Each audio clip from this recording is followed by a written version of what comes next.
Welcome back. కొత్త ఆటోలు రోడ్డెక్కనున్నాయి. రోడ్డెక్కక ముందే ఎన్నో వివాదాలను మూటకట్టుకుంటూ ఉన్నాయి. నగరంలో ఆటోల పరిస్థితి ఏంటి? అసలు ఎన్ని ఆటోలు ఉన్నాయి? ఆర్టీఏ గైడ్ లైన్స్ ఏం చెబుతున్నాయి? పర్మిట్లు ఇవ్వాల్సిన ఆర్టీఏ అధికారులు ఎలాంటి అడ్డదారులను తొక్కుతున్నారు? Let's watch the story.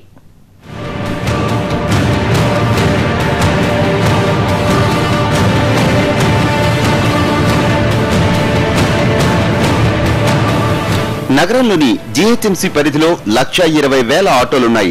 అధికారుల లెక్కల ప్రకారం మాత్రం 90,000 నుంచి 1,00,000 మాత్రమే. ఇందులో 85,000 హైదరాబాద్, 35,000 ఆటోలు సైబరాబాద్ పరిధిలోకి వస్తాయి. 2011లో జీవో నెంబర్ 90ని కిరణ్ కుమార్ రెడ్డి హయాంలో 20,000 ఆటోలకు అనుమతులు ఇస్తూ ఉత్తర్వులు జారీ చేశారు. ఇందులో 11,100 ఆటోలు 4 నెలల్లో అమ్ముడైపోయాయి. గ్రేటర్లో మిగిలిపోయిన ఆటోల అమ్మకాలకు సంబంధించి ఇటీవలే కేసీఆర్ సర్కార్ జీవో నెంబర్ 40ను జారీ చేసింది. ఈరోజు చూస్తే ఏదైతే ఆటో డ్రైవర్స్ ఉన్నారో సామాన్య ప్రజలకి అందుబాటులో లేకుండా ఆటో అనే స్థితిలో కూడా వాళ్ళు లేరు. ఎందుకంటే ఈరోజు మనం చూస్తే అర్ధరాత్రి పూట ఎప్పుడైతే మనము ప్యాసింజర్స్ మరి ఒక వేరే గమ్యం నుంచి వచ్చేసి అక్కడ దిగేసి ఎంజీబీఎస్ బస్ స్టాండ్లో కానీ ఎక్కడైనా దిగితే వాళ్లకు అది అసలు లేని పరిస్థితిలో వాళ్ళ ఆటో వాళ్ళ దగ్గరికి వెళ్ళేస్తే వాళ్ళ దగ్గర కనీసము ఒక ఆటో ఫేర్ ఏదైతే ఆర్టీఏ నుంచి ఏదైతే ఇంతకుముందు ఒక ప్రైస్ లిస్ట్ ఫేర్ లిస్ట్ ఉంటుండే ఈ రోజుల్లో అవి కనీసం ఆటో వాళ్ళ దగ్గర కనిపించకుండా పరిస్థితి అయిపోయింది. అలాగే మరి ఈ రోజు ఉన్నటువంటి ఏదైతే ఆటో మీటర్లు ఉన్నాయో మరి అవి సక్రమంగా ఉన్నాయా, మరి అవి ఆర్టీఏ అప్రూవ్డ్ ఉన్నాయా లేదా, అవి కనీసం ఏదైతే కిలోమీటర్కి పర్ ఫేర్ ఉందో మరి అవి ఖచ్చితంగా అమలు అవుతున్నాయా లేదా అనే స్థితిలో ఉన్నారు. అందుకనే పబ్లిక్లో జనాల్లో అర్ధరాత్రి పూట అసలు వాళ్ళకు ఇంకా ఏ స్థితిలో లేని అటువంటి టైంలో వీళ్ళు ఇష్టారాజ్యంగా వసూలు చేస్తున్నారు. దీన్ని ఖచ్చితంగా ఆర్టీఏ అలాగే ప్రభుత్వం కూడా దీన్ని కంట్రోల్ చేసే విధంగా చూడాలని మా ఒక విన్నపం. 8,728 ఆటోలకు గతేడాదిలో పర్మిట్ కు అవకాశం కల్పించింది తెలంగాణ సర్కార్. కొత్త ఆటోల్లో జనరల్ కోటా కింద 5,942, బీసీలకు 2,258, ఎస్సీ ఎస్టీలకు 528 ఆటోలు కేటాయించారు. ఇందుకు సర్కార్ కొన్ని మార్గదర్శకాలను రూపొందించింది. ప్రభుత్వ నిబంధనల ప్రకారం కొత్త ఆటోల పర్మిట్ కావాలంటే గ్రేటర్ నివాసి అయి ఉండి తీరాలి. దీంతో పాటు 3 వీలర్ లైసెన్స్ ఉండాలి. ఒకరికి ఒక ఆటో మాత్రమే తీసుకునే అవకాశం ఉంటుందని మార్గదర్శకాల్లో స్పష్టంగా పేర్కొన్నారు. 3 ఏళ్ల వరకు ఇతరులకు బదిలీ చేయడానికి వీలు లేకుండా ప్రతిపాదనల్లో స్పష్టం చేశారు.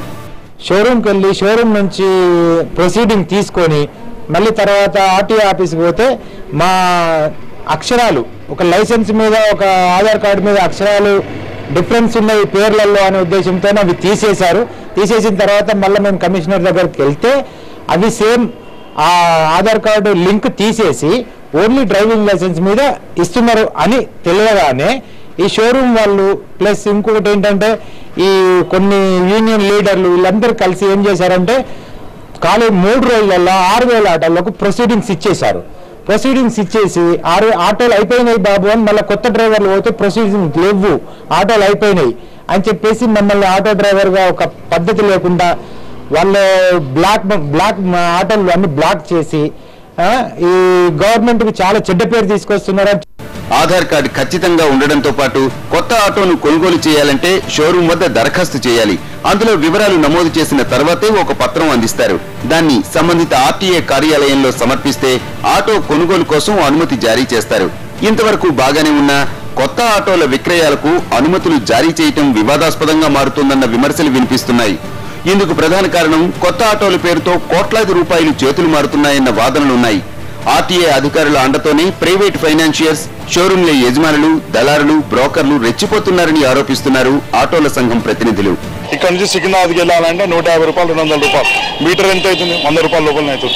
అయితే వీళ్ళు ఏంటంటే దీనికి సిస్టమేటిక్గా లేకుండా పోయింది. ఎందుకంటే ఆర్టీఓ వాళ్ళు దీనికి కుమ్మక్కయ్యారు. సో దీంతో ప్రజలు చాలా ఇబ్బంది పడుతున్నారు. ఏదైనా ఎమర్జెన్సీ హాస్పిటల్స్లో పోవాలని కానీ దీనికైనా ఆఫీస్లోకి పోవాలని ఏదైనా ప్రాబ్లం అవుతుంటే వీళ్ళు ఎక్కడికైనా వెళ్దాం అనుకున్నప్పుడు దానికి పోతారు. 100, 200, 300 చెప్పడంతో తప్పని పరిస్థితుల్లో ఇచ్చిన వాళ్ళు ఉన్నారు. ఇయ్యక తప్పట్లేదు. ఎందుకంటే నువ్వు ఒక గమ్యం స్థానం చేరుకోవాలంటే సో దాంట్లో ఖచ్చితంగా డబ్బులు పెట్టాల్సి వస్తుంది. సో దీంతో ఏమవుతుందంటే ప్రయాణికులకు చాలా ఇబ్బంది జరుగుతుంది. దీనికి ఆర్టీఏ వెంటనే దీన్ని స్పందించాలి. వీళ్ళకి ఒక సిస్టమేటిక్గా దీనికి ఏదైతే మీటర్ మీరు ఫిక్సింగ్ చేసారో ఆ ఫిక్స్డ్ మీటర్ మీద నడవాలని చెప్పాలి. దీనికి కనెక్టింగ్ విత్ ట్రాఫిక్ పిఎస్ తో కూడా కనెక్టింగ్ చేసుకుని చేయాల్సి వస్తుంది. కేవలం 26 రోజుల్లోనే అమ్ముడుపోయాయంటే ఆశ్చర్యం కలక్కమానదు.